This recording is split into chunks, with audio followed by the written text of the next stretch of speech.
Ready? The European migrant crisis continues to be public enemy number one as conflict and depleted infrastructure in the Middle East and North Africa drives increasing amounts of Syrians, Eritreans, and sub-Saharan Africans out of their homelands in search of a safe start. In June of 2015, over 567,875 migrants were still awaiting answers for their asylum applications. Europe continues to struggle with the influx of migrants and refugees as broken migration policy, political headbutting, and Saudi Arabia's indifference to the issue diminish efforts to resolve this crisis.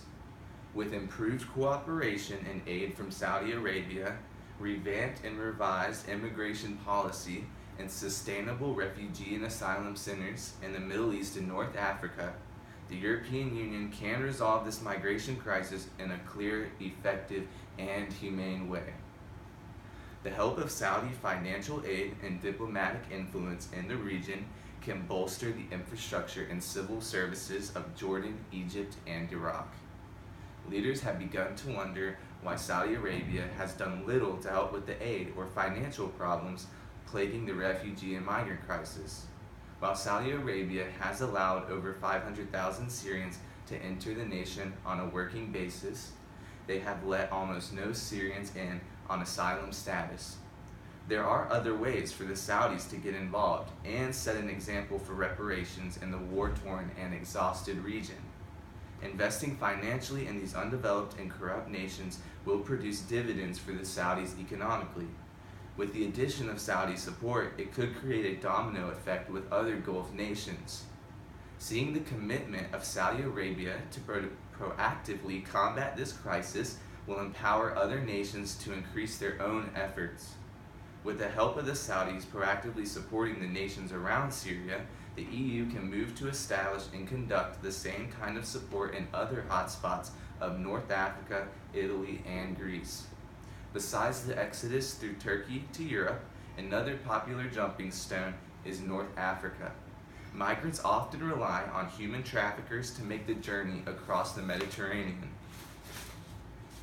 Due to a regulation in the Dublin Migrant Resolution, 5 EU nations have had to filter around 72% of all asylum applications received. Another stipulation is that all migrants must be held in the first European country they arrive in for at least a year or until they receive an answer for their asylum application. This has led to many countries becoming overwhelmed by their lack of infrastructure. A solution to stunning this crisis and burden would be to immediately initiate this process in hotspots for illegal migrant and refugee crossings. By building up the nation's human services and economic situations, these countries can turn these hopping points into viable options for resettlement in hopes of assimilation. Another positive of this option is that it makes it culturally appealing for them to resettle in an area of familiar culture and language. In addition, a safe countries list would help countries expedite asylum applications and, where needed, deportations. Two prominent European politicians, Donald Tusk and Dimitris Papadimitriou, are in support of this idea. Donald Tusk, who chairs the EU summits, has called for reception centers closer to conflict zones outside of Europe, where refugees already exist. In addition to Mr. Tusk, Mr. Papadimitriou states his resolution to the European migrant crisis as we need to invest political resources and financial incentives to make sure that the next country that might have a problem doesn't become so bad people are fleeing for their lives. These two leaders highlight the same 3 salient points as a means for a solution: investment for opportunity, security, and pre-documentation. When creating and implementing these means, not only does the system become more organized by cutting down on refugees who do not meet the legal asylum status, but homes are potentially created, overall basic human needs are met, security is established, as well as an opportunity to improve their economic status.